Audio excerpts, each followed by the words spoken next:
I understand that, but you can't search my trunk without a warrant. I haven't done anything wrong. You don't look disabled. Stand up for me. Those words echoed through a crowded parking lot on an ordinary afternoon at 5:42 p.m. in the Southlands commercial district of Aurora, Colorado. The man in the wheelchair didn't react immediately. He simply lifted his head, his hands neatly placed on his lap, keeping his voice steady. "Sir, I can't stand without my cane." The policeman standing before him didn't answer. His gaze swept over the wheelchair, then settled on the cane beside the wheel, as if it had just confirmed some suspicion in his mind. No one around knew that the camera mounted on the officer's chest was recording everything. No one knew that this video would later be watched repeatedly in a federal courtroom. And no one knew that this brief encounter would end in federal prison and a $750,000 restitution. The man in the wheelchair is Malcolm R. Everidge, 64 years old, a retiree, a grocery shopper, just like any other afternoon. The police officer standing in front of him had already made up his mind before opening the door of his patrol car. He didn't ask Malcolm if he needed help. No greeting, no checking to see if anything was wrong. There is only one question that is full of doubt. What are you really doing here? Malcolm maintained a calm expression. "Sir, I'm unloading my groceries. I'll be gone in a minute." The policeman took another step, closer than necessary. His voice lowered. "Yeah, that's not what this looks like." At that moment, Malcolm understood one thing. This conversation wasn't going to end normally. And the police officer standing in front of him had absolutely no idea that the man he suspected, questioned, and was about to escalate the situation with had once worn a federal insignia. If you've watched this far, please comment where in the world you're watching from and hit subscribe because this story has only just begun. That day, for Malcolm R. Everidge was completely unremarkable. He did exactly what he had been doing for years. He drove himself to his usual shopping area. He parked near the entrance. He personally selected the groceries. Then he returned to the car, bag by bag, slowly but surely. The wheelchair is not a sign of dependence. It is the result of a serious spinal injury sustained years ago, an injury directly related to his work while serving in the federal forces. Malcolm didn't like talking about it, not because he was ashamed, but because he was used to moving on with his life. He uses the cane only when necessary, when transferring from the driver's seat to the wheelchair, or when needing to maintain balance for a brief moment. Every move had been carefully calculated by him long in advance. No haste, no surprise. Until the patrol car appeared, it stopped diagonally in front of Malcolm's car, close enough to block the driver's side door. No siren, no hazard lights. The officer stepped down with the familiar gait of someone accustomed to controlling their surroundings. His eyes scanned quickly, then settled on Malcolm. There was no question about whether he needed help. No polite reminder. There is only doubt. Malcolm sensed it immediately. He placed his hands on his lap, a habit formed from years of working in a highly disciplined environment. He didn't say much. No unnecessary explanations. Because, for Malcolm, this should have been just a brief encounter. A moment of social interaction. Then everyone would go their separate ways. But the police officer didn't think so. He stood still, observed, assessed. And at that very moment, all the assumptions in his head were formed. In the next section, just one seemingly harmless question will take the situation in a completely different direction. The police officer standing in front of Malcolm was named Calder Voss. 42 years old, nearly 15 years in the force, long enough to know exactly how far he could push things without getting into immediate trouble. In internal records, the name Voss doesn't stand out. There's no great discipline, no outstanding achievements. It was simply a series of contacts that extended longer than necessary. Complaints lacked sufficient evidence. Reports were always written in safe language. Voss took another half step, standing right next to the wheelchair. "Too close. ID," he said briefly. Malcolm didn't argue. He slowly reached for his coat pocket. "I have it. I'm going to reach for it now." Voss didn't nod. He didn't confirm. "Just do it." Malcolm took out his wallet and handed over his driver's license.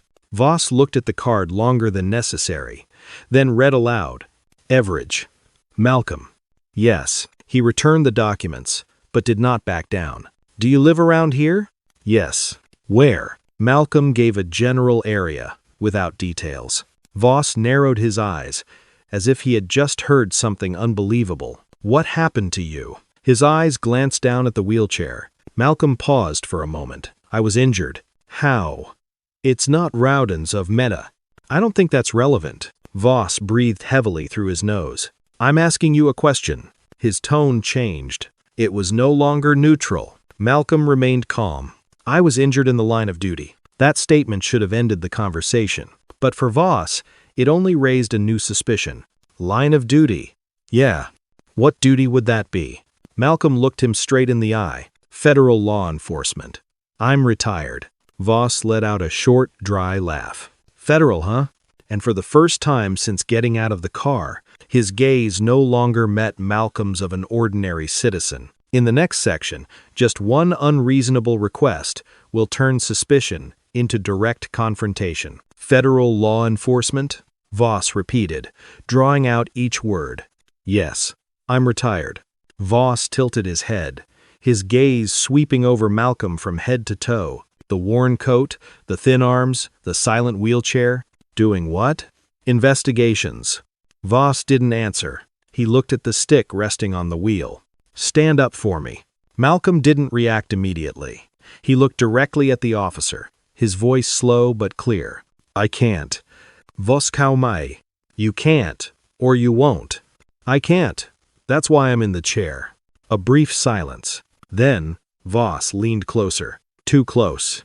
You don't look paralyzed. Malcolm blinked. Excuse me? I said, I've seen people fake this before. Voss's voice was even and cold. I've seen you people use wheelchairs, canes, sympathy plays. The atmosphere around us seemed to become heavy. A couple walking by slowed down. Someone stopped completely. That's inappropriate, Malcolm said, his voice sharp for the first time. Voss didn't care. He just pointed towards the stick. What's that for? It helps me transfer. Transfer how? From my chair to my car. Voss stepped slightly to the side, his eyes fixed on the cane. Put it down. It's already down.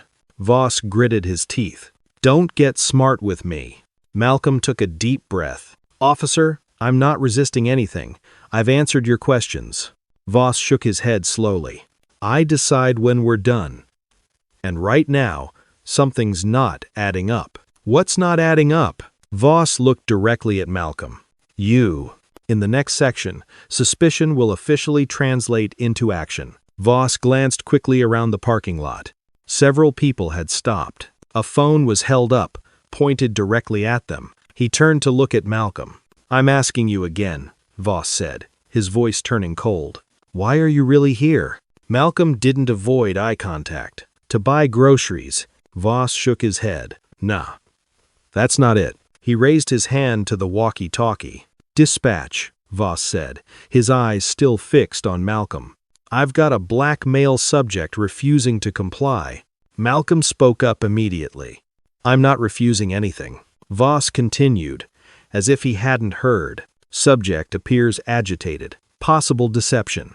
Malcolm remained seated, his arms open and resting on his lap. The wheelchair didn't move at all. Officer, Malcolm said, his voice calm. This is unnecessary. Voss lowered the walkie-talkie and leaned closer. You people always say that right before things go sideways. Then his gaze fell on the stick again. Drop it. Now. I'm not holding it. Voss tightens his jaw. Last warning. There was no movement from Malcolm. He didn't reach out. It was impossible. Voss took a step forward, his hand grabbing the stick. The jerk was sudden, not a reflex. The stick dragged across the concrete, making a dry, scraping sound. Hey, don't do that, Malcolm Noy. Voss took half a step back, holding the stick out in front of him. See? He said loudly, loud enough for those around him to hear. This is exactly what I'm talking about. That's a mobility aid, Malcolm Dapp. You don't have the right. Stay right there. Voss Cotton Gang. Don't move. Malcolm didn't move. He couldn't. You just took away my support. Malcolm Noy. Give it back. Voss didn't answer. He looked at the stick, then at Malcolm, then back at the stick. Dispatch. Voss Niva radio. Subject had an object within reach. I've secured it. A woman near the store spoke up. He's in a wheelchair. Voss spun around. Ma'am, stay back. His voice was colder. Stay back. In the next section, taking away the stick will lead to the most dangerous moment. Voss still held the stick in his hand. He rotated it slightly, as if considering something. Then he gave the order. Hands. Put your hands where I can see them. Malcolm looked down at his hands. They already are. Higher.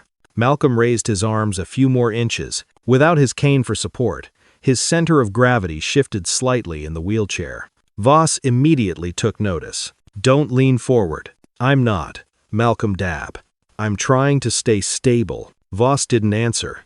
He stepped forward, using his free hand to press firmly on Malcolm's shoulder, forcing him to lean back. There.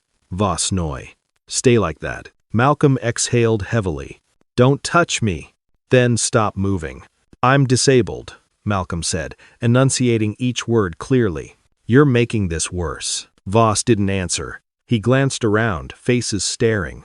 Phones still held aloft. Turn your body cam on, someone shouted. It's already on, Voss retorted. He bent down, then dropped the stick to the ground. Not to return it, but toss it far away, out of Malcolm's reach. The stick rolled a few times and then lay still. Now, Voss Noy Chum Rai. We're going to figure out what's really going on here. There is nothing to figure out, Malcolm Dapp. I've identified myself. I've complied. You've been argumentative, Voss said louder. I haven't. You don't get to decide that. Voss stepped behind the wheelchair. His hands rested on the backrest. What are you doing? Malcolm asked, his voice starting to strain. Don't turn around. I can't turn around. Voss gently pushed the wheelchair, just a small amount of force. But for Malcolm, it was enough to send a searing pain shooting up his spine. Stop, Malcolm Noy. You're hurting me. Voss released his grip and stepped back to stand in front of him. Stand by, he said into the radio. I might need another unit. For what? Malcolm Hoy. Voss bent down, face to face. For your attitude. In the next part, the appearance of the second person will make it impossible to hide anything anymore. An engine roared from behind. Another patrol car pulled into the parking lot, its lights still flashing. The car stopped behind Voss's vehicle, blocking the way. The car door swung open. Officer Kyle Mendoza, 27, stepped down. The moment he saw the scene before him, he froze. An elderly man in a wheelchair. A cane lay on the ground a few feet away. Voss was standing so close, almost touching him. What's going on? Mendoza Hoy. Voss answered immediately, without turning around. He's being uncooperative. Malcolm turned his head toward Mendoza, his voice still clear. That's not true, Voss snapped. I didn't ask you to speak. Mendoza glanced at Malcolm, then down at the cane. His expression changed. Sir. Mendoza Hoy Malcolm. Are you injured? I am now, Malcolm Dopp. Your partner put hands on me. Voss spun around. I did not. You grabbed my arm, Malcolm Noy. You pushed my chair. Mendoza didn't say anything right away. He looked around the onlookers, the cameras recording. No one was leaving. Sergeant's on the way, Mendoza Noy Chumrai. Let's slow this down. Good, Malcolm Dapp. Because this has gone too far. Voss breathed heavily through his nose. This doesn't need a sergeant. Mendoza did not reply. A few minutes later, a commander's SUV pulled up. Sergeant Denise Whitaker, 41, stepped out of the vehicle. She didn't run.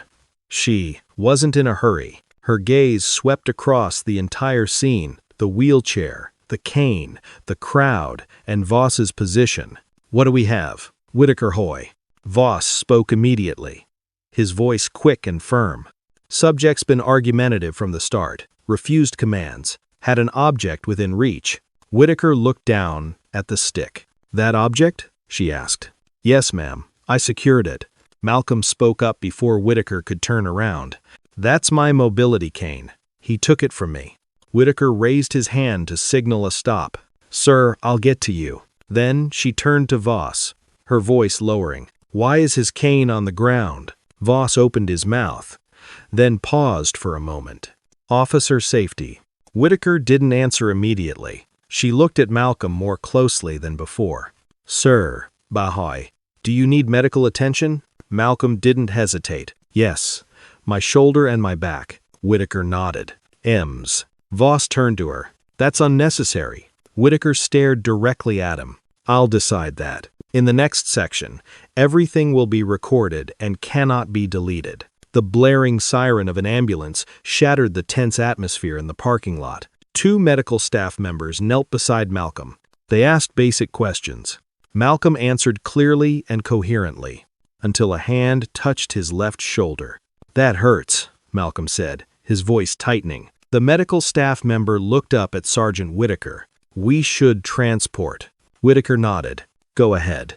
As Malcolm was being placed on the stretcher, Whitaker stepped aside with Voss. Her voice was low, just loud enough for the 2 of them to hear. You put hands on him? Bahoy. No, Voss replied immediately. I guided him. Whitaker didn't argue. Her gaze swept over the camera mounted on Voss's chest. We'll review it. At the hospital, the doctors do what they always do. They take measurements. They take pictures. They take notes. Bruising on the upper arm, shoulder muscle strain, back pain due to sudden wheelchair movements. Every detail was photographed, time-stamped, and filed. Malcolm asked for a phone. He made a short call. The following morning, a formal internal review was opened. The Voss body cam was recovered. Dash cam footage from a second patrol car was extracted. Videos filmed by citizens began appearing online. The first thing the investigators noticed was the stark difference. In Voss's report, the word weapon appears multiple times. In the video, no one refers to the stick as a weapon. On the radio, Voss described Malcolm as agitated and uncooperative. In the video, Malcolm remained seated throughout the entire incident. What was written on the paper didn't match what the camera saw. And that's when the matter is no longer in the hands of a local police department. In the next phase, the federal government will step in quietly but decisively. There was no press release, no press conference, no public explanation. The involvement of federal agencies occurred quietly. The first request sent was very brief. All records relating to Calder Voss. History of complaints. Reports of use of force. Training records. Periodic psychological assessments.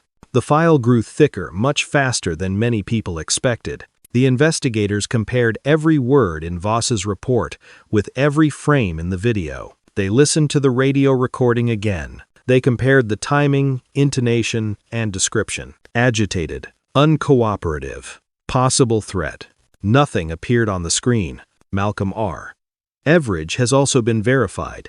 Retired from the FBI. Interdisciplinary mission. Injuries documented in official records. No prior convictions. No complaints. Someone who has worked on the other side of the badge and understands all the limits of police power. Inside the office, the atmosphere began to change. Voss was placed on administrative leave. He told his colleagues that everything had been politicized, that the other man was playing the racial card, that the video didn't show the whole truth. But the video continued to spread. And elsewhere, hundreds of miles away, a momentous decision was being made. No one said it out loud, but everyone understood. This is no longer just an internal disciplinary matter. In the next section, that decision will be finalized and the consequences will be irreversible. The indictment was finalized in silence. No internal emails. No notification to the police department. Not a single word in the press. The file was sealed. Within it are every video frame, every word in the radio report, every medical detail, time-stamped. And there's only one conclusion. Civil rights have been violated. Calder Voss didn't know that. He stayed home during his administrative leave, waiting for the evaluation results. He believed everything would go on as it had before, until one Tuesday morning. New sirens. No banging on doors. 2 men in plain clothes stood on the porch. They showed their ID badges. Federal agents. Voss opened the door and paused for a moment. You're being charged under federal civil rights statutes. No lengthy explanation is needed. Voss didn't argue. He just asked a question. Can I call a lawyer? Of course. By noon, the police department issued a brief statement confirming that an officer had been arrested under a federal arrest warrant. No defense, no justification. Calder Voss's badge was confiscated. The weapon was sealed as evidence. All system access was locked before the afternoon shift began. From that point on, Voss was no longer a police officer. In the next part, everything will be revealed before the jury. The courtroom was quiet. There were no shouts, no emotional speeches. The prosecutor began the case with a simple sentence. Let the jury watch. The large screen lit up. The body cam video runs from the very first second, the moment Calder Voss opens the door of his patrol car, until Malcolm R. Everidge is placed on a stretcher. No editing, no fast-forwarding, no commentary. The jury saw it all. The way Voss stood so close, the way he interrupted, the way his gaze shifted as he looked at the wheelchair and the cane. The moment the cane was dislodged from the wheel, the slight push on the wheelchair, just enough to cause pain, just enough to warrant denial. Then the sound echoed clearly through the courtroom. I've seen you people fake this before. That statement hangs in the air, heavier than any argument. Expert witnesses were called in. A coach who used police force explained slowly. None of Malcolm's actions qualified for detention, let alone the use of force. A disability rights expert stated bluntly, you have no right to ask someone to prove they are disabled, and you certainly have no right to take away their assistive devices. When it was his turn, Malcolm stepped up to the witness stand, without drama or outrage. He recounted the injury he sustained during a federal mission years ago, how he relearned every small movement to live independently, and the feeling of losing his balance when his cane was taken away. I don't expect special treatment, he said. I just want to be treated according to the law. Calder Voss, also available. He said he felt unsafe, that the stick could be a threat. The prosecutor paused the video and pointed to the screen. Show us the moment, she said, where that fear was reasonable. Voss did not reply. In the end, the jury will make their decision, and the price will be determined. The jury didn't take long to decide. They watched the entire video, listened to every word, compared every detail. When they returned to the courtroom, no one showed any hesitation. Guilty.